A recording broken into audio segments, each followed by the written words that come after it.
Hi everyone, I'm Courtney Copeland, a 2024 Ohio AgNet student reporter.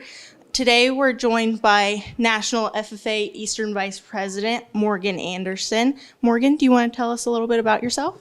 Of course, yeah, Courtney. So like you said, my name's Morgan. I'm the National FFA Eastern Region Vice President, and I'm actually here from Ohio myself. So this is my home convention, so I'm really excited to be here.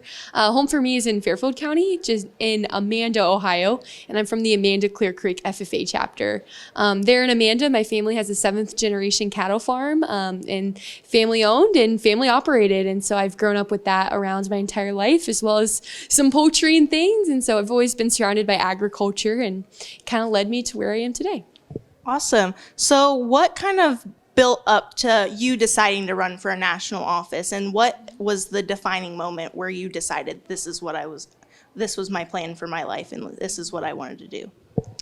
That is honestly a really great question. I would say, so for me, so I was the Ohio FFA State Vice President for the 2021-2022 school year. And so I actually chose not to run for national office until 2023. So I took a year-long break just between state office and deciding to run for national office. And I think for me, that was probably that defining moment, that year. And I know that's not very specific, but that year really allowed me time to just mature and see who I was outside of the blue jacket before I decided to take on something as, I would say, as big as national office, because it is a big commitment and it's important to have your heart in the game. And I think that year really allowed me to show me, okay, here's what I'm passionate about in life. Here's what I'm passionate about in school. Now here's what I'm truly passionate about FFA.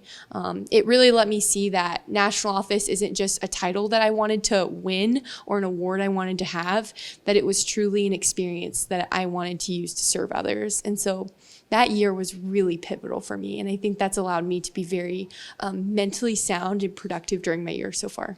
Do you have any advice for the FFA member that's thinking about running for a chapter office, a state office, or maybe even setting their sights for the end-all be-all, the national office? Do you have any advice for them on like what the whole process is like, what they need to do to prepare themselves? Of course. So any journey is absolutely different, whether that's chapter, state, national office, it doesn't matter what it is, right? You're going through a process. It's likely making you nervous if you're a sane person, and it's likely going to have an outcome that may or may not be in your favor. And to that, what I see is I see a lot of officers, and I've been there myself, so that's why I think I can say this is, we go through these, these processes, and then maybe we don't get an office, or we don't get the one we want, or someone that we don't want to get it does. And to that, I say, purpose doesn't end, it translates. And so if you didn't get a chapter office or state office or national office, it's not because you weren't meant to, or that you're not deserving, or you're not worthy of it, or you're not smart enough. It's just that your purpose wasn't meant for that moment in time. So what's there to say you don't try again, or that you push it into some other avenue, or that sort of thing? And to carry on to that point, I also think back to what my ag teacher says, and Mr. Sharp, he says, as long as you can say you did your best, that's all that matters. A lot of times after interviews and whatnot, as FFA members, we pick at it. We're like, man, I wish I would have said this, or wish I would have done that, or I know so-and-so is better at me than this. And to that, I say exactly what my teacher would tell me, like, do your best, and that's all that matters. Because at the end of the day, you can't change things about other people, but you can always work on yourself.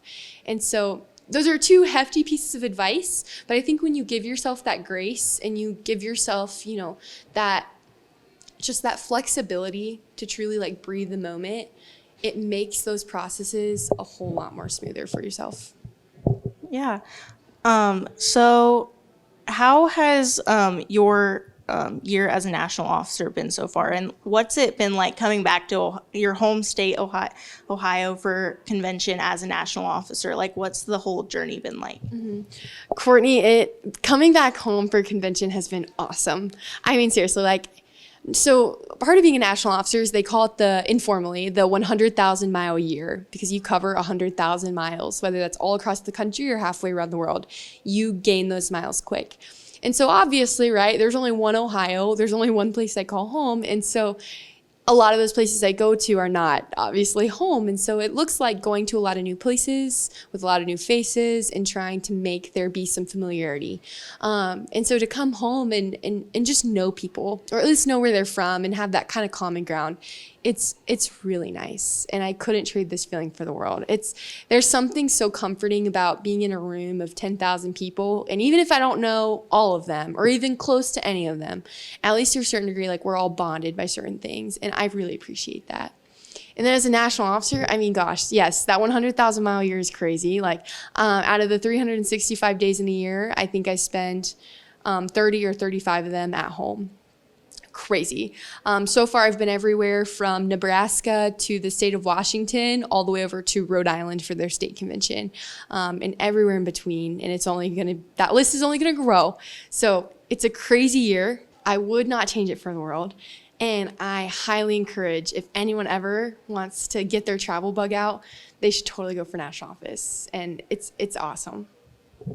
So being a national officer, you guys went to Japan this year. Yes. So what was the agriculture industry like over there, and what was that whole experience like? Oh my goodness. I think I could write a whole book about this. It's fascinating. So Japan is a very small country, and it's also an island. And so you're not going to see a lot of that typical like American Midwest agriculture where it's mass production of commodity crops, ranches, livestock, slaughterhouses. Like you're not going to find that in Japan. And also in Japan's culture, not only are they not working with a lot of land and do they not have a lot of the typical American agriculture, but their population is older too. I mean, the average citizen in Japan is somewhere between their 50s and 60s. I mean, the young population there is very slim. So therefore, farm succession and the lack of it is a huge issue. Because also in Japan, to become a farmer, it's extremely difficult. So here in America, you have that freedom where it's like, okay, if I wanted to start a farm, yes, there are the setbacks and whatnot, but in theory, I can. I have that freedom to. In Japan, you have to formally go through schooling, and you have to have so many years of that schooling to be a farmer, which, similar to how like you need to be a doctor is what you need to do to be a farmer there, which is mind-blowing to me. So not only is it hard to become a farmer, the population is older, so the farmers you do have, they're dying off and no one can succeed their farms, so it's empty land that sits there. And not to mention they're on an island and they don't have typical commodity crops and livestock, so they have a lot of imports. And so therefore, when it comes to wars or if there's any sort of port issues when they're importing their products. Do you have like one last piece of advice, one last statement, quote, anything for the upcoming FFA member? Cortney, I'm just going to defer back to what I said and what my ag teacher says because I truly believe it's good advice. As long as you can say you did your best, that's all that matters. The grass is always greener on the other side. The next person is not shinier than you. I am better than no one and no one is better than me. Like, as long as you can say you did your best, that's all that matters. And I truly believe that. Well, thank you, Morgan. Thank you for joining us at the 96th Ohio FFA State Convention and Expo. We are Wilmington College, where agricultural experience and learning meet. The leadership and personal development skills I learned in FFA have allowed me to excel in the classroom and in our campus community. Out of four-year institutions, Wilmington College provides our students with the most hands-on experience starting year one at the academic farm. At Wilmington College, the farm is our lab.